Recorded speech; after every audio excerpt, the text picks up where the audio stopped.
জুলাই সনদ বাস্তবায়ন না করলে ছাড় দেয়া হবে না বলে হুঁশিয়ারি দিয়েছেন জামায়াতে আমির ও বিরোধী দলীয় নেতা ডাক্তার শফিকুর রহমান।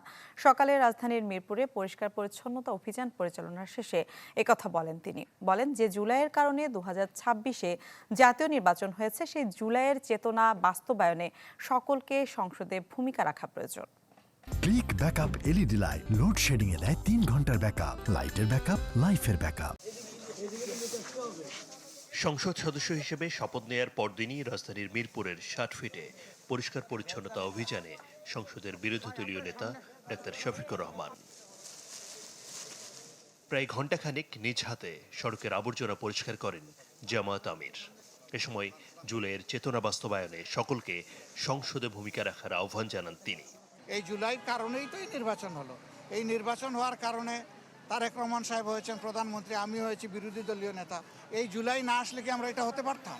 এই খেদমতের এই সেবার সুযোগ পেতাম? তাহলে জুলাইকে আমাদের অবশ্যই স্বীকৃতি দিতে হবে, সম্মান করতে হবে এবং জুলাইয়ের আকাঙ্ক্ষার ভিত্তিতে যে সমস্ত সংস্কার প্রস্তাব সামনে এসেছে এই সবগুলা বাস্তবায়ন করা হবে এই সংসদের পবিত্র দায়িত্ব। সংস্কারের মাধ্যমে দেশের সব ধরনের আবর্জনা দূর করে একটি পরিচ্ছন্ন দেশ গড়ার প্রত্যয় ব্যক্ত করেন ডাক্তার শফিকুর রহমান।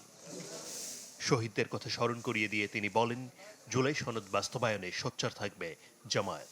যদি সরকারি দল উদ্যোগ নেয় আমরা বিরোধী দল হিসাবে সর্বাত্মক সহযোগিতা করব। সরকার যদি উদ্যোগ না দেয় তাইলে আমরা জনগণের হয়ে সেখানে কথা বলব, আমরা কিন্তু ছেড়ে দেব না।